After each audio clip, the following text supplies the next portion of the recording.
as we reach the crescendo of the Rising Bharat Summit, our gaze turns to the heart, to the soul and the spirit of Bharat.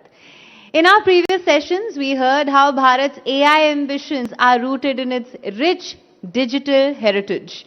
Now let's journey through the country's cultural tapestry, where history, diversity and creativity entwine. How does India's cultural wealth shape its global narrative? From ancient traditions to modern expressions, how is India's heritage influencing its future? In the concluding session of Rising Bharat 2026, let's explore India's cultural treasures, stories and their impact with Gajendra Singh Shekhawat, Union Minister for Culture and Tourism, in conversation with Amish Devgan for a session on the rise of Bharat's cultural economy.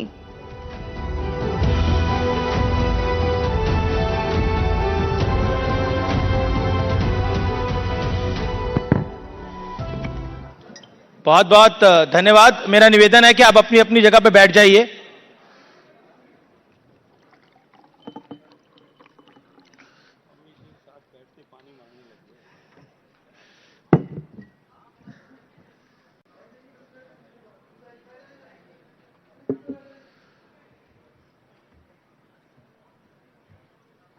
Shekhawat जी, ये आखिरी session है, आपका अभिनंदन है news 18 पर।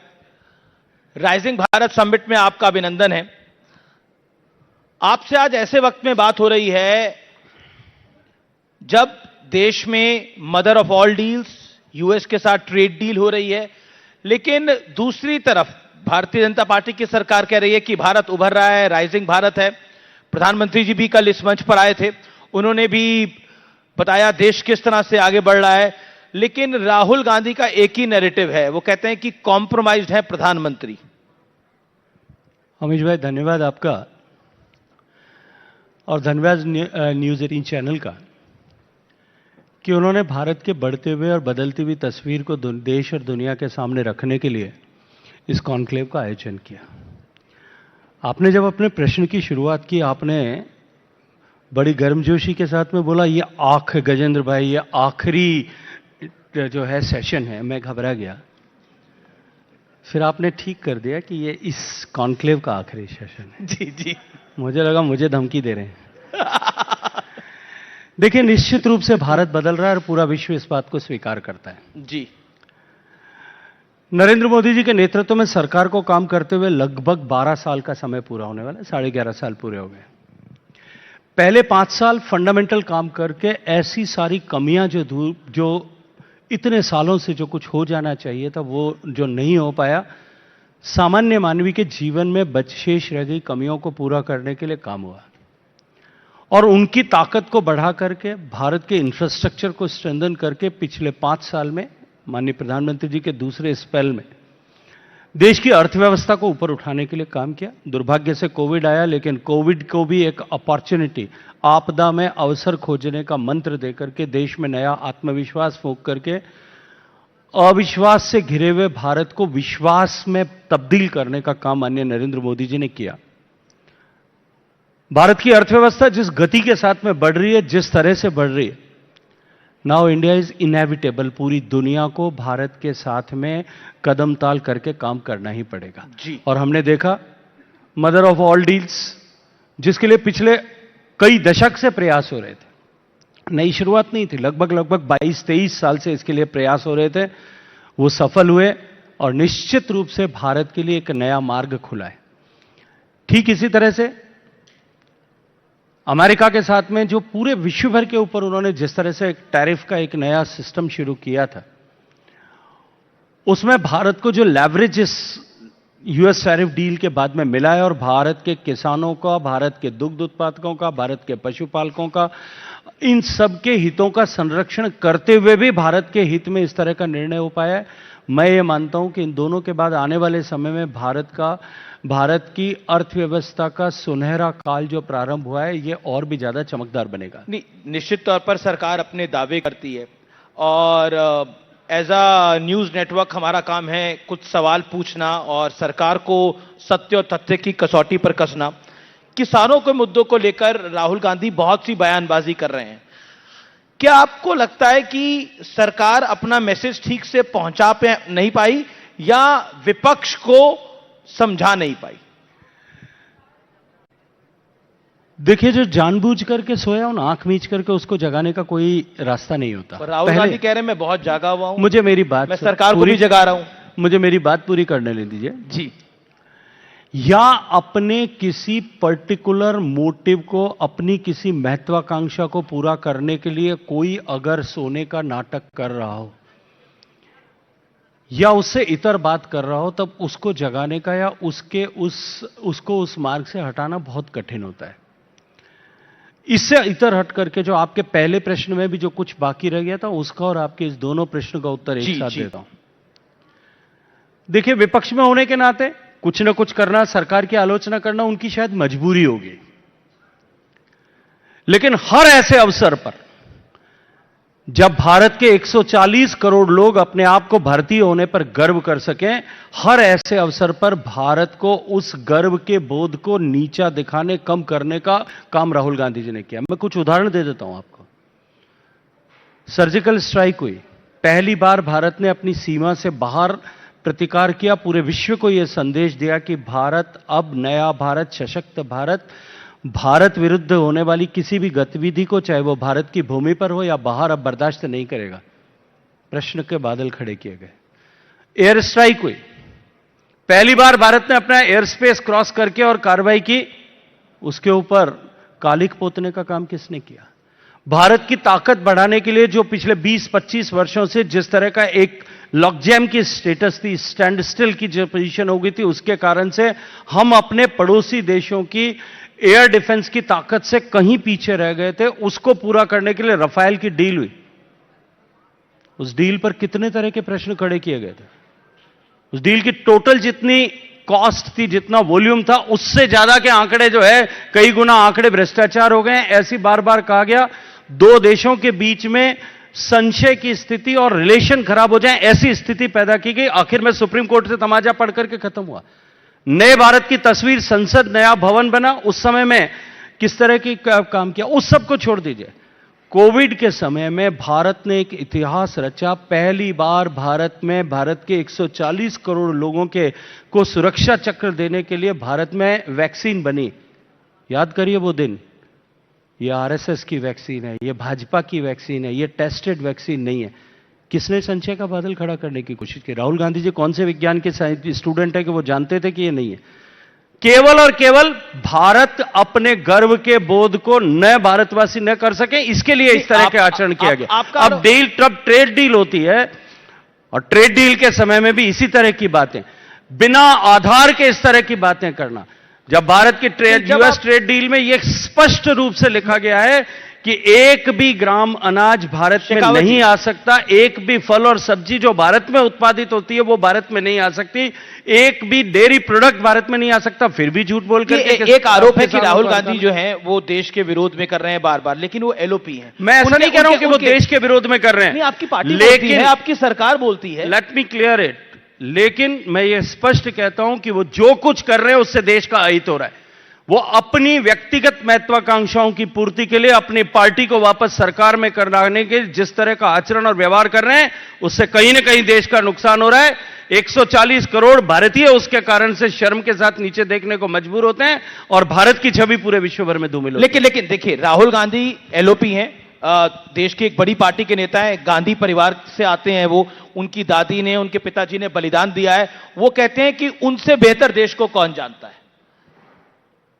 किसी के पिताजी ने, किसी के दादाजी ने, किसी की दादी जी ने अगर देश के लिए बलिदान किया हो, उनकी दादी ने, उनके पिताजी ने निश्चित रूप से देश के लिए बलिदान किया होगा। मैं ऐसे राजस्थान से, ऐसे परिवारों से आता हूं जहां हजारों लोगों ने पीढ़ियों तक बलिदान किया, लेकिन क्या वो मुझे इस बात का लाइसेंस देता है कि मैं देश के लिए कुछ भी उल्टा सीधा काम करूं? पर अभी क्या केवल किसी परिवार का, खानदान का बेटा होने से जो है देश के 140 करोड़ लोगों को शर्मसार करने के आचरण को माफ किया जा सकता है? देश की प्रगति में बाधक होने को क्या माफ किया जा सकता है? जी, लेकिन क्या आपको लगता है कि संसद में, बजट सत्र में जो कुछ हो रहा था, क्या आपको लगता है वो सब आचरण के अनुरूप था? क्योंकि जिस तरह की भाषा का इस्तेमाल हुआ दोनों तरफ से, आपके भी एक सांसद ने पंडित नेहरू के लिए अय्याश शब्द का इस्तेमाल किया, निशिकांत दुबे का, दूसरी तरफ राहुल गांधी ने गद्दार शब्द बोला एक आपके फेलो मिनिस्टर रवनीत सिंह बिट्टू के लिए। क्या आपको लगता है वो डेकोरम मेंटेन हो पा रहा है या फिर आपको लगता है कि दोनों पक्षों से कमी है? देखिए, जो कुछ हुआ है वो सब दुर्भाग्यपूर्ण है और भारत की लोकतांत्रिक व्यवस्था को तार तार करने का काम राहुल गांधी जी ने शुरुआत किया। देखिए, संसद जो है वो एक सिस्टम से चलती है, प्रेसिडेंट से चलती है, प्रोसीजर से चलती है। यदि कोई संसद की प्रक्रिया में अपने आप को तानाशाह समझ ले, और जो आपने कहा कि जिसके मन में यह ग्रंथि पैदा हो जाए कि मैं 2 प्रदेश के 3 प्रधानमंत्रियों के परिवार से आता हूं इसलिए मुझे कुछ भी करने का अधिकार है, अगर यह किसी के मन में ग्रंथि पैदा हो जाए, गलती क्या सच्चाई है? कोई बालक नहीं, मैं सच्चाई से इनकार नहीं कर रहा हूं मैं, लेकिन कुछ भी करने का लाइसेंस प्राप्त हो जाए, यह ग्रंथि पैदा हो जाए, यह सच्चाई है जी। अब क्या आप उसको डिफेंड करते हैं कि ये ठीक है उन्होंने किया? मैं डिफेंड नहीं कर रहा, मैं बोलूं पर आप लोग भी तो राहुल गांधी का पीछा नहीं छोड़ते। मैं एक एक करके बताता हूं। जगत प्रकाश नड्डा, बीजेपी के फॉर्मर प्रेसिडेंट, राज्यसभा में आपके नेता भी हैं, सेंट्रल मिनिस्टर भी हैं, उन्होंने राहुल गांधी को बोला अबोध बालक, और आपके मेंबर ऑफ पार्लियामेंट बोल रहे हैं अबोध बालक कोई खराब शब्द नहीं है। अच्छा, फिर गजेंद्र सिंह शेखावत, आपके एक और माफ करिए गिरिराज सिंह, आपके एक और सेंट्रल मिनिस्टर, वो कहते हैं कि अब एआई समिट का हाल देख के हमें डर लगता है कि राहुल गांधी कहीं गंजी और कहीं दूसरे अंग वस्त्र में कहीं पार्लियामेंट में ना आ जाइए, वो लोग बोलते हैं। अब बताइए कांग्रेस नहीं, लेकिन जिस तरह का व्यवहार और आचरण राहुल गांधी जी ने किया है और कर रहे हैं, कोई आश्चर्य नहीं है कि कभी वो उस दिन ऐसा करते हुए भी नजर आ जाए। आपको लगता है राहुल गांधी गंजी और किसी और चीज में आ जाएंगे पार्लियामेंट? देखिए, अब तक जो उन्होंने आचरण और व्यवहार किया वो अबोध बालक के जैसा ही है, जिसको भारत के गर्व का बोध न हो, वो केवल और केवल सेल्फ कॉम्प्लिसेंसी की स्टेज में जी रहा हो, उससे कुछ भी अपेक्षा की जा सकती है। लेकिन कांग्रेस कहती है कि राहुल गांधी से डर रही है भारतीय जनता पार्टी। वो बोलते हैं 4-4 मंत्री बोलने के लिए आते हैं, नैरेटिव पूरी सेशन में राहुल गांधी सेट करके चले गए हैं। नरवणे साहब की किताब हो या बाकी मुद्दे, राहुल गांधी नैरेटिव सेट कर रहे हैं, सरकार फॉलो कर रही है। ये कांग्रेस का एक सेंस ऑफ सेल्फ कॉम्प्लिसेंसी में जब लीडर जीने लगता है ना, तब पॉलिटिकल हाई सिस्टम में जो है it always flow from top to bottom, तब पार्टी भी उसी तरह से बिहेव करने लगती है। लेकिन मैं आपको आज जिम्मेदारी से एक बात कहता हूं कि अपने व्यवहार से जिस तरह से कांग्रेस सिमटते आखिरी कोने तक पहुंच गए, माइक्रोस्कोप लगाना पड़ता है ढूंढने के लिए, वो कांग्रेस में विद इन द कांग्रेस ये जो कुछ व्यवहार राहुल गांधी जी कर रहे हैं और जो एग्रेशन दिखा रहे हैं वो इसलिए है कि वो अब उनका सिमटना प्रारंभ हो गया है। अपने आप को कांग्रेस में प्रासंगिक बनाए रखने के लिए उनको ये एग्रेशन का जो है स्यूडो सेंटिमेंट एक्सप्रेस करने की कोशिश करनी पड़ रही है। पर इस बार 99 सीट्स आई हैं, थोड़ा बेटर परफॉर्मेंस हुआ है। क्या आपको लगता है कि ये जो एआई समिट इसी भारत मंडपम में जिस तरह का विरोध दर्ज हुआ और फिर बब्बर शेर कहा गया, कल प्रधानमंत्री भी इस मंच से आए थे, उन्होंने बोला जनता ने इनको लात मारी है, क्या आपको लगता है कांग्रेस क्यों डिफेंड कर रही है इस चीज को? देखिए, जो कुछ हुआ, स्टैंडिंग बाय इट, जो कुछ हुआ मैंने कहा वो उसी सीक्वेंस का हिस्सा था। एआई समिट जो दुनिया की सबसे बड़ी एआई समिट थी, जिसमें भारत का प्रभुत्व पूरी दुनिया स्वीकार कर रही थी, भारत दुनिया का तीसरा बड़ा प्लेयर इसमें है, इसको दुनिया मान रही थी। उस समय में जब भारत के लोग ऐसी उपलब्धि पर गर्व कर रहे थे, उस समय फिर उस पर जो है कालिक पोतने का पाप जो है राहुल गांधी जी ने और उनके लोगों ने किया, और उनको बब्बर शेर कह करके उनके आचरण और व्यवहार जो था उसका मानसिक नंगापन जो है लीडरशिप का, वो उस दिन प्रदर्शित हुआ और उनको बब्बर शेर कह करके भी मानसिक नंगापन जो है वो दिखाई दिया है। मैं एक और विषय पर आता हूं जो आपके दिल के करीब है, वंदे मातरम।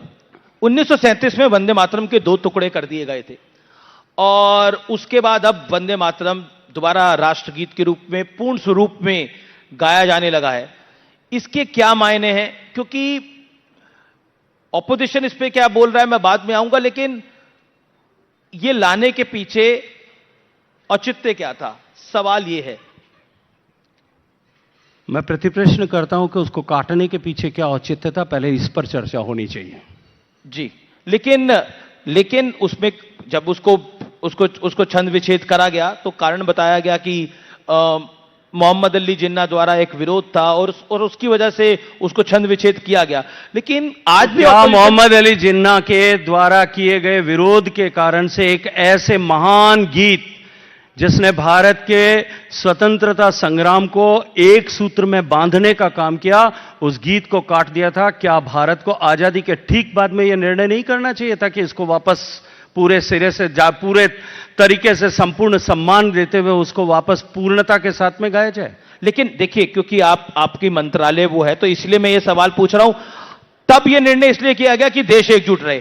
अभी भी तब जिन्ना ने विरोध किया, अभी भी इस देश की कई पॉलिटिकल पार्टियां विरोध कर रही हैं। ओवैसी विरोध कर रहा है, कई कांग्रेस के नेता बयान दे चुके हैं, ऑपोजिशन की और पार्टियां बयान दे चुकी है। समाजवादी पार्टी वो कह रहे हैं कि भारतीय जनता पार्टी एक बार फिर राष्ट्रगीत का मुद्दा उठा के हिंदू मुसलमान का घिनौना खेल खेलना चाहती है। इस देश के अंदर कोई और लॉजिक नहीं है। देखिए, जिस पार्टी ने इस देश को हमेशा बांटा, पहले देश को बांटा, देश का बंटवारा स्वीकार किया, फिर देश को बोली और भाषा के नाम पर बांटा, फिर देश को मजहब के नाम पर बांटा, फिर देश को अमीर और गरीब के नाम पर बांटा, फिर देश को अगड़े और पिछड़े के नाम पर बांटा।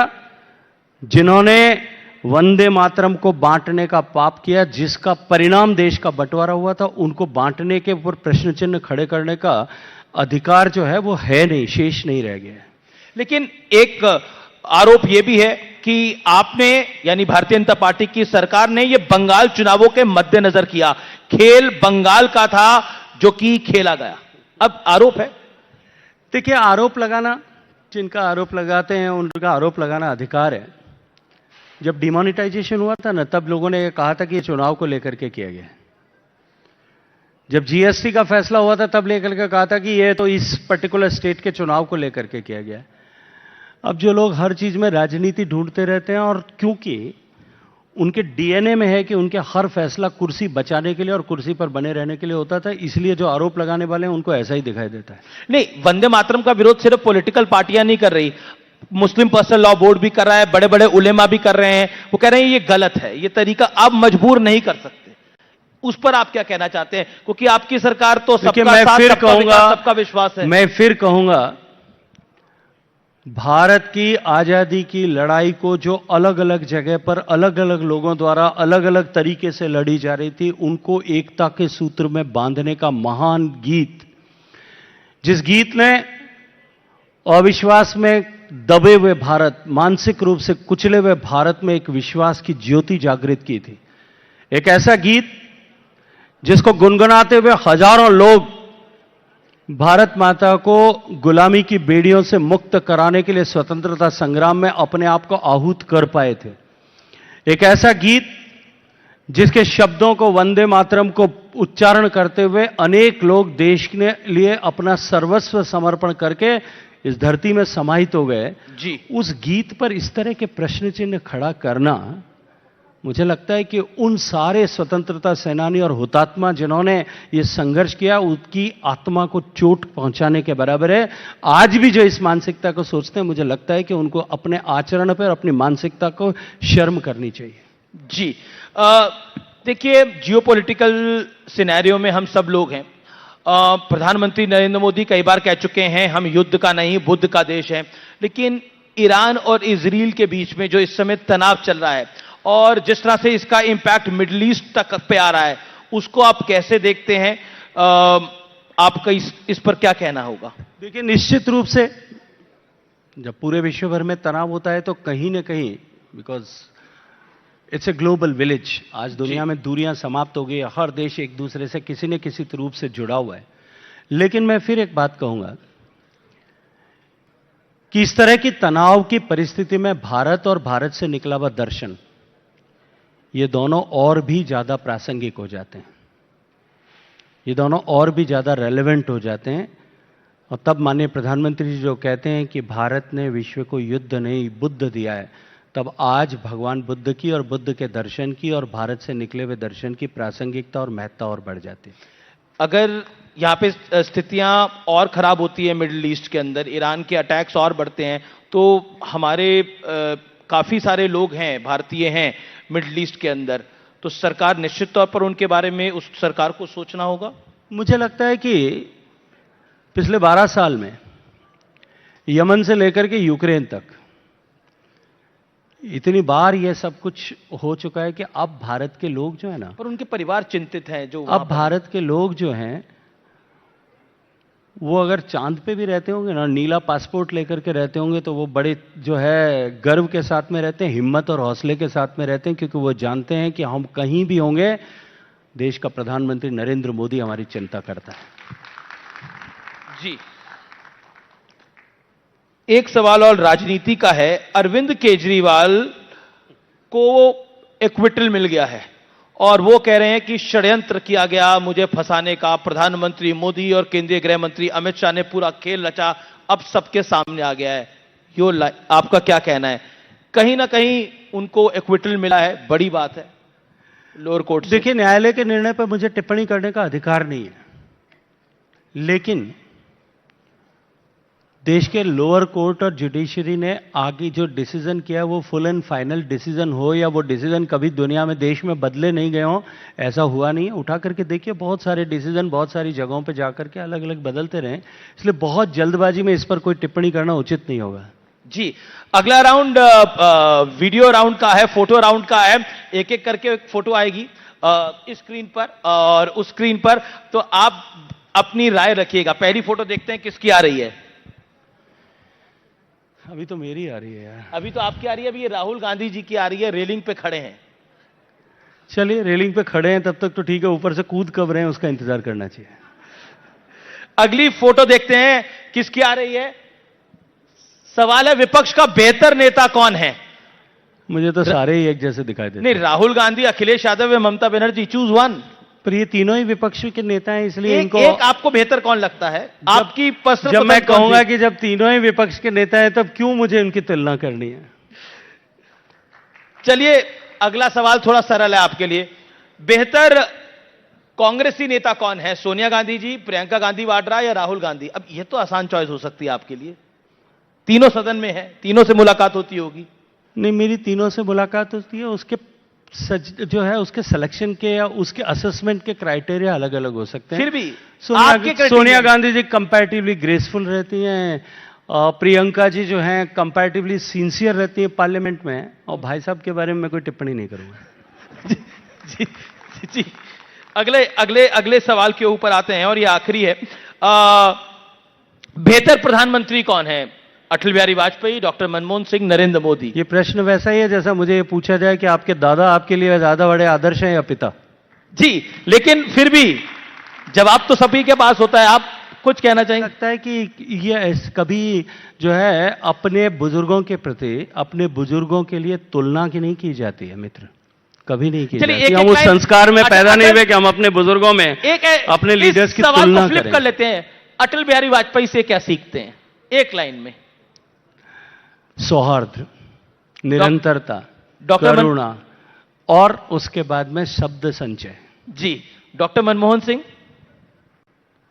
किसी भी परिस्थिति में आदमी मौन कैसे रह सकता है, अटल जो है मनमोहन सिंह जी उससे ज्यादा बड़ी कोई पाठशाला नहीं हो सकती। कितने भी दबाव सहलें, कितने भी अपमान सहलें, कितनी भी जो है संकष्ट सहलें, उसके बाद में भी मौन रहें और स्थित प्रज्ञ रहें, यह मनमोहन सिंह जी से सीखा जा सकता है। प्रधानमंत्री नरेंद्र मोदी? वो तो चलती फिरती पाठशाला है। मेरे जैसे हजारों ऐसे लोग होंगे जो उनसे कुछ न कुछ सीख करके आज इस मुकाम तक जहां कहीं हुए हैं वहां पहुंचे होंगे। जी, बहुत बहुत धन्यवाद।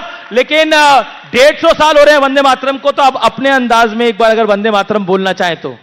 Vande Mataram.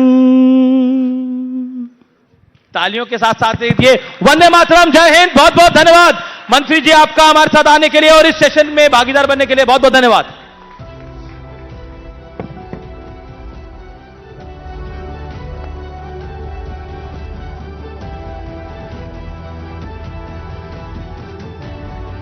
All right, thank you so much for that. Now, ladies and gentlemen, over the past 2 days, we witnessed the convergence of brilliant minds, inspiring stories, and engaging discussions. We've explored the intricacies of India's growth, innovation, and creativity, and we were inspired by the passion and dedication of our speakers, performers, and attendees.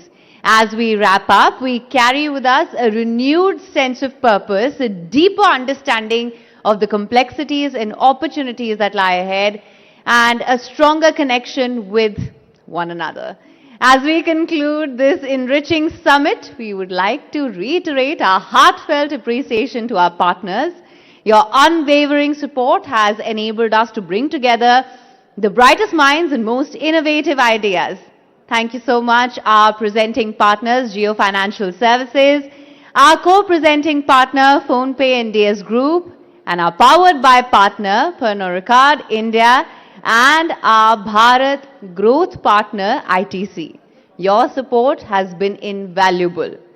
We also appreciate the contributions of our driven by partner, Kia Seltos, our state partners, Uttar Pradesh, Chhattisgarh, and Uttarakhand governments, our workspace partner, WeWork India, our logistics partner, DTDC, our energy partner, Vikram Solar, our transformation partner, SR, and our associate partners, NSC, M3M Foundation, and Reliance Industries Limited, for being an integral part of the News 18 Network's Rising Bharat Summit. And while you soaked in the insights of Rising Bharat, we hope you didn't miss out on experiencing the future of finance itself. We hope you got the chance to head over to the Jio Finance Experience Zone that's at the back to get early access to the all-new Jio Finance app, which is among the first to try the next generation features. The future of finance is here, and we hope you got the opportunity to check it out. To our esteemed speakers, performers, and the dignitaries, we extend our heartfelt gratitude for sharing your insights, talents, and expertise with us. To our attendees, we thank you so much for being an integral part of this journey. Your participation, engagement, and enthusiasm have made this summit truly unforgettable. And to the entire team that has worked tirelessly behind the scenes to make this summit a success, we applaud your hard work, dedication, and commitment to excellence. And as we go our separate ways, now let's carry the spirit of Rising Bharat with us. Let's continue to inspire, motivate, and support one another in our pursuit of a brighter, more prosperous future for India and the world. Thank you so much. Good night and Jai Bharat.